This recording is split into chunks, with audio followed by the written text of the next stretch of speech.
Chers compatriotes, chers enseignants, chers parents, chers élèves, mesdames et messieurs, le 13 mars 2020, faisant suite aux très hautes instructions de son Excellence Ali Bongo Ondimba, président de la République, chef de l'État, le gouvernement annonçait un ensemble de mesures préventives visant à empêcher la propagation du Covid-19 dans le pays, au nombre desquels la fermeture provisoire de tous les établissements scolaires, publics et privés sur toute l'étendue du territoire national pour une période de 15 jours.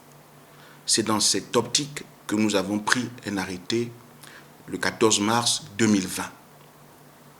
Au terme de cette période de confinement, et prenant en compte les avis des scientifiques nationaux et internationaux, et tirant également des enseignements, des prévisions de l'OMS sur l'évolution de la pandémie, notamment en Afrique, nous avons décidé de prolonger jusqu'à nouvel ordre la fermeture des établissements scolaires du pays. Ce prolongement nécessitera le réaménagement du calendrier scolaire qui se fera sans compromettre l'organisation des examens de fin d'année. C'est l'occasion de rappeler à l'ensemble des chefs d'établissements publics et privés qu'aucune entrave à l'application de cette nouvelle mesure préventive ne sera tolérée. Chers compatriotes, cette situation inédite vient nous rappeler la nécessité urgente de développer des méthodes d'enseignement alternatives. Mais il apparaît qu'en l'état actuel de notre système éducatif, nous sommes loin de parvenir convenablement à la satisfaction de cette exigence. Il est donc impérieux de remédier à cela avec le concours de différents partenaires.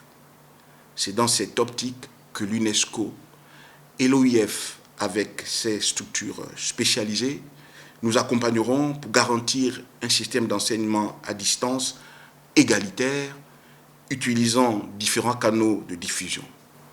Car nous voulons prendre en compte tous les élèves, quel que soit leur lieu de résidence sur l'ensemble du territoire. C'est un défi qui prendra du temps. J'invite donc l'ensemble des acteurs de la communauté éducative à davantage de patience et de solidarité, car c'est ensemble qu'on fera aboutir, pour le plus grand bien de nos enfants, les solutions pédagogiques novatrices en période de confinement. C'est l'occasion de saluer les partenaires et les familles pour leur civisme. Garder à domicile nos enfants, conformément aux principes de précaution, peut être difficile. Mais il n'y a pas d'autre choix. Le confinement et le respect des mesures barrières sont la seule solution. Il en va de la vie de nos enfants, de notre vie à tous et de l'avenir de notre pays.